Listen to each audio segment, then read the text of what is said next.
ITC share 2025 review. లాభాలు, నష్టాలు మరియు వచ్చే గ్రోత్. ఈ రోజు మనం ఐటీసీ షేర్ గురించి మాట్లాడబోతున్నాం. 23 అక్టోబర్ 2025న ఐటీసీ షేర్ ₹416.70 వద్ద ముగిసింది. ఇది 52 వారాల హై ₹470 కంటే 12% తక్కువ.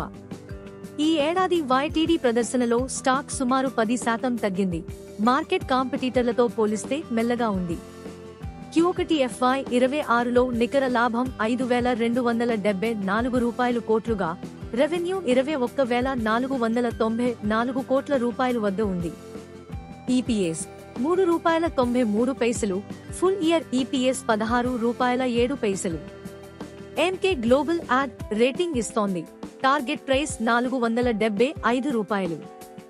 వాలెట్ ఇన్వెస్టర్ దీర్ఘకాలంలో ₹654 లాంగ్ టర్మ్ టార్గెట్ సూచిస్తోంది.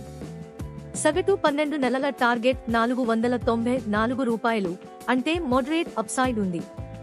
టాబాకోపై పన్నులు నియంత్రణలు పెరిగితే లాభాలు ప్రభావితం కావచ్చు. గాడ్ఫ్రే ఫిలిప్స్ వంటి కంపెనీల నుండి పోటీ పెరుగుతోంది. మార్కెట్ షేర్ కొంత తగ్గే అవకాశం ఉంది. ఐటీసీ యొక్క డైవర్సిఫైడ్ బిజినెస్ మరియు స్ట్రాంగ్ బ్రాండ్ దీర్ఘకాలంలో మంచి వృద్ధి చూపే అవకాశం ఉంది. పెట్టుబడిదారులకు 6 నుండి 12 నెలల గమనిక అవసరం. చిన్న ట్రెండ్ తగ్గుదల వల్ల భయపడకుండా ఉండాలి. ఐటీసీ షేర్ ఇప్పుడు కొన్ని సంవత్సరాల పాటు వృద్ధి చెందే అవకాశమున్న స్టాక్. ప్రస్తుత అండర్ పర్ఫార్మెన్స్ ను గమనించి ఫ్యూచర్ పొటెన్షియల్ పై దృష్టి పెట్టండి. మీరు ఐటీసీ షేర్లో ఉన్నారా?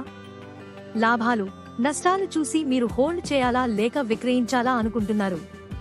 కామెంట్ చేయండి. The information provided in this video is for educational purposes only. I am not a SEBI registered financial advisor. Please consult your financial advisor before investing.